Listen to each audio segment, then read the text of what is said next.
Hello students, good morning. आज हम पढ़ेंगे the fisherman and his wife lesson का क्वेश्चन आंसर पढ़ेंगे।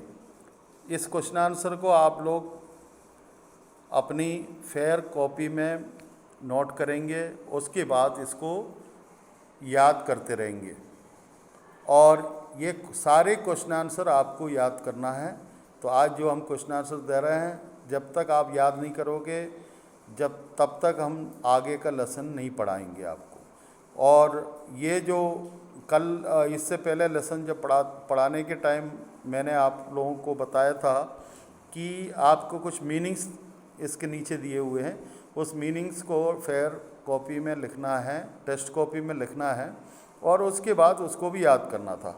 तो मुझे उम्मीद है कि आप लोगों ने याद कर लिए होंगे और इस का क्वेश्चन आंसर मैं आप लोगों को लिखवा रहा हूँ और इसको आप अपनी फेयर कॉपी में उतारिए और उसको एक एक क्वेश्चनों को याद करिए।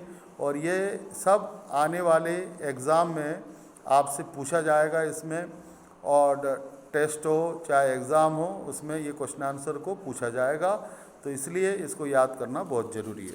तो सबसे पहले पहला क्वेश्चन है,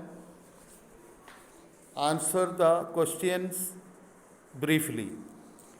और आपको बहुत छोटे शॉर्ट आंसर, बहुत छोटे आंसर देना है। क्वेश्चन नंबर ये पहला ये है कि where did the fisherman leave, who lived with him. Where did fisherman कहाँ रहते थे और उनके साथ कौन रहते थे। The fisherman lived in a hut by the sea shore, his wife lived with him.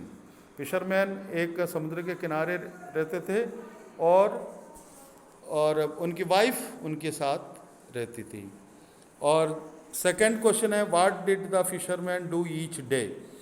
Fisherman रोज क्या करते थे। He went to the sea each day to catch fish. वे फिशरमैन रोज जो है समुद्र जाते थे और फिश पकड़ने के लिए। तीसरा क्वेश्चन है, question number third, what was strange about the fish he caught. जो उन्हें मछली पकड़े थे उसमें क्या ऐसा, कौन सी आश्चर्य का बात थी, कौन सी ऐसा जो है मैजिक था।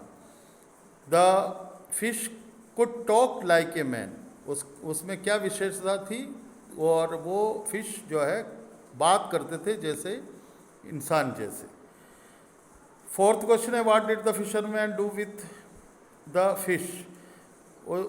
फिशरमैन उसके साथ क्या किया फिशरमैन ने। He put the fish back into the sea, उनने फिश को वापस समुद्र में छोड़ा।